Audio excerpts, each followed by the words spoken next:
இதுதான் நம்ம வீட்ல பணம் வரப்போகுது அப்படிங்கிறதுக்கான நிச்சயமான அறிகுறி. குறிப்பாக வீட்டில் திடீரென கருந்தேனிகள் தோன்றுவது, பெரும்பாலும் இதை பலரும் பயம் கொண்டு பார்ப்பதுண்டு. ஆனால் இதற்கு பின்னால் ஒரு ஆழமான ஆன்மீக அர்த்தம் உள்ளது. கருந்தேனிகள் என்பது மகாலட்சுமியின் வருகையை குறிக்கும் ஒரு சின்னமாக கருதப்படுகிறது.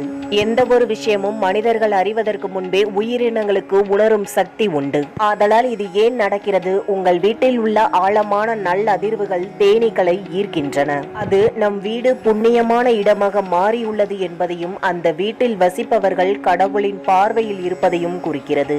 குறிப்பாக பசுமை நிறம் அல்லது கருநிற தேனீகள் கூட்டமாக வந்து வீட்டில் சுற்றி கொண்டிருந்தால் அது செல்வ பாக்கியம் வரப்போகும் என்பதற்கான நிச்சயமான அடையாளம் என்பதே அர்த்தம். இது போன்ற தேனீகளின் வருகை உங்கள் வாழ்க்கையில் ஒரு புதிய திருப்பமாக அமையலாம். இதை நேர்மறையாக ஏற்றுக்கொண்டு நன்றி கூறுங்கள். இது செல்வம் மட்டுமல்ல, ஆனந்தமும் அமைதியும் தரும் ஒரு தெய்வீக சிக்னல்.